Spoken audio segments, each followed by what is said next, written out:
Horror films can be banned for so many different reasons. It could be the violence, it could be the gore, explicit content, or maybe they're just too disturbing. The list goes on. I thought it would be interesting today to go through a few horror films that have dealt with censorship bans, starting off with Martyrs from 2008. Anna is seeking revenge on those who kidnapped and tortured her as a child, but she ends up in a much worse situation. This is a French psychological horror film set in the 80s. The director actually wrote this when he was going through a really dark and depressing time. He said that he felt inspired to make a movie about pain. The first time Martyrs was shown to an audience, it had a lot of people walking out, which I'm not surprised about as it's definitely not for everyone, and does have some really intense and disturbing scenes. So I can just imagine it must be really shocking going into a film not really knowing what to expect and seeing some of the things that are in Martyrs on the big screen. It would be quite shocking. At film festivals that this film was played at, there were reports of people throwing up and even passing out. Martyrs was banned in Germany for its excessive violence, and from what I can see online, I think it still is. It was refused classification in Australia, leading to a distribution ban. The film was originally given an 18 rating in France, which is basically a death sentence for films as they would just not be watched by many and it will be really hard to find. Martyrs was the second film to receive such a rating in France since the 1990s, the first being Saw 3. The Minister of Culture did eventually ask the Commission of Classification to reduce the rating to a 16 so it wouldn't just end up being buried. I do think it's absolutely crazy allowing 16-year-olds to go and see this film. I do understand that every country is different in their age rating system and things like that, but I'm not sure if 16-year-olds should be watching films like Martyrs. The thing is, in France, films that are given and 18 just aren't really shown or watched by many people at all, so it's the only way for this film to really get a chance to be viewed at all. It's an incredibly gory and bleak film. It's definitely not one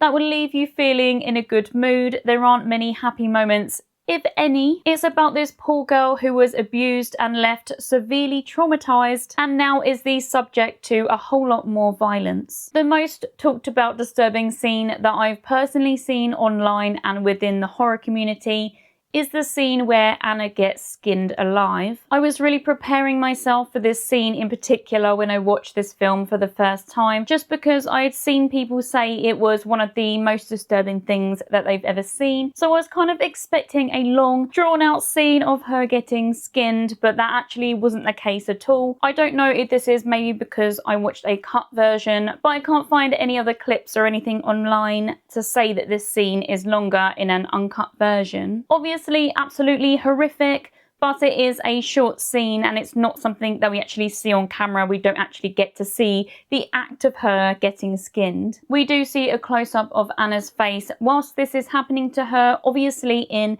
a tremendous amount of pain. Just seeing this is very disturbing and distressing, and seeing the aftermath after she's skinned looks absolutely insane. We see her with no skin apart from her face, so very, very graphic. The practical effects makeup over her whole body are done really, really well. That isn't the only disturbing scene. The whole film is full of torture and graphic violence. It's very hopelessly sad, but it does have an interesting story and an impactful and kind of controversial ending because it's so ambiguous. We see different torture devices, some crazy equipment like a metal blindfold that is attached to the character's skull. Blindfolding or causing blindness has been a form of torture throughout history forever, but the metal blindfold seems to be fictional, made up just for this film because I can't find anything else about it. There was a stainless steel blindfold made in the fashion sense though. There is actually an American remake as well. I haven't watched that yet. If you've seen the remake and you think it's worth watching, then definitely let me know. The next film I want to talk about is The Evil Dead. Ash, his girlfriend and their friends head to a cabin in the woods for a remote getaway. What they think is going to be a a relaxing weekend ends up being a complete demonic bloodbath, all caused by the Necronomicon, which is the Book of the Dead. The friends become possessed and it is just utter chaos. The Evil Dead was first met with international bans from countries including Germany, Iceland, Finland and Ireland. It was deemed a video nasty here in the UK, where it was banned even after the first edit of cutting out 49 seconds of footage, but it was still a no. Then further editing allowed it to finally pass the classification and be released and distributed. The additional cut was another 66 seconds. Almost 20 years later, the uncut was finally given a certificate age rating of 18 and was released. Clips of The Evil Dead were actually played at the House of Commons in attempt to get the government to take action on the so-called video nasties, calling The Evil Dead the #1 nasty. The film didn't have a uncut release in Germany until 2017, only 8 years ago. Although now it is a lot tamer to watch, there still are some really incredibly disturbing scenes. There still are some incredibly disturbing scenes and themes in The Evil Dead. We of course have a lot of gore. There is so much blood in this film, as well as demonic themes and a very odd and shocking assault scene. Throughout all of this banning, a massive promotion actually came from Stephen King with a really positive review. He said that it is the most original horror that he's seen that year. This really helped with getting an international distributor, New Line Cinema. The director, Sam Raimi, was only 20 years old when he made this film, so although the production wasn't the best and the cast and crew went through quite a bit, it was worth it in the end, especially with how big of a cult classic it is now. It really showcased Raimi's talent in making great horror films, especially with limited resources and budget. It was actually filmed on a rented camera and the whole budget was less than $4,000. We of course now have quite a few installments in this franchise,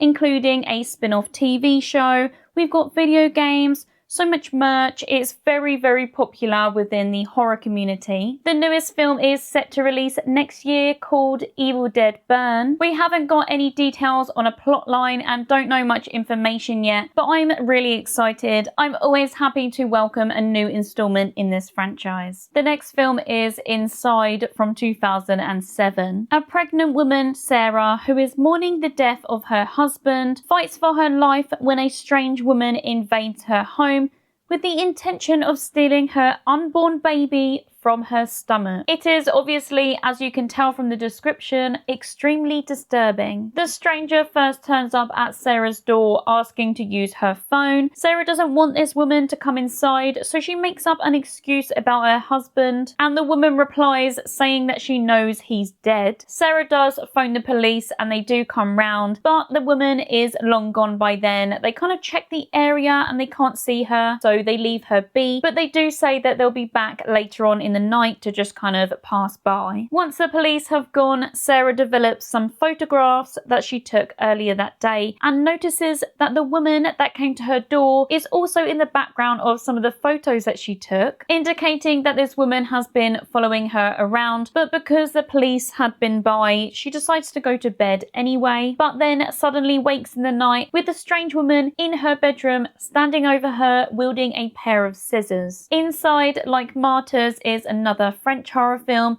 We do get a lot of popular extreme horror from France. You'll probably notice on a lot of disturbing lists there are a lot of French films, and I think it's because they just really are the best at making these tragic and shocking stories. I really do enjoy a lot of French horror films. This one was actually shot in chronological order. Inside is completely banned in Germany. They constructed a censored version where they cut around 2 minutes of violence out of the film in hopes that it would be able to be released, but even the censored version was deemed to glorify violence and to be completely banned. They actually have something in Germany called the list of media harmful to young people that this film ended up on, and honestly that is understandable. It's definitely not a film that is good for young people. It's quite intense and traumatizing, so I definitely wouldn't recommend it to everyone. The premise of this film is incredibly disturbing. Next up is The Exorcist. Exorcist. A mother becomes increasingly concerned about her 12-year-old daughter as she isn't acting like herself and seems to be changing. Things progressively get worse and suspicions of possession arise. The mother resorts to calling on help from 2 priests to perform an exorcism. This is the OG exorcism film. It paved the way for so many films after it. It's based off a book that came out 2 years prior by William Peter Blatty, who actually ended up being a producer on the film as well. The Exorcist was extremely controversial when it first came out, especially for the time. The contents was extremely shocking for viewers and film censors. The fact that the possession is done on a 12-year-old girl and the things that she says and does whilst possessed are what really makes this film disturbing, in my opinion. It was met with a distribution ban in the UK. The VHS release was withdrawn and actually stayed this way for 11 years. The film was shown in cinemas though. The VHS ban was mainly due to concerns about younger people accessing it. The British Board of Film Classification allowed this film to be played in cinemas after careful consideration, although due to negligence in theatre staff, a lot of children went to see this film at the cinema, which I totally get if you're a kid and you hear about this crazy new film, and if they're just going to let you in, of course you're going to go and watch it. But the staff definitely shouldn't have let them in. I know it was a very different time though. Authorities did have to step in and made threats to arrest cinema workers if they were caught letting children in, but apparently this didn't really do anything and a lot of children still managed to get in after this. Although there was a theatre in Mississippi that got fined $100, and I'm sure there are a lot more similar stories across the globe. When the film first came out, it created quite a controversial stir, with reports of cinema workers and cinema goers having extreme reactions to the film, such as fainting and throwing up. Some parts of the UK actually forbid cinemas from playing The Exorcist, which I could imagine to definitely include some religious communities that found this film blasphemous. In Ireland,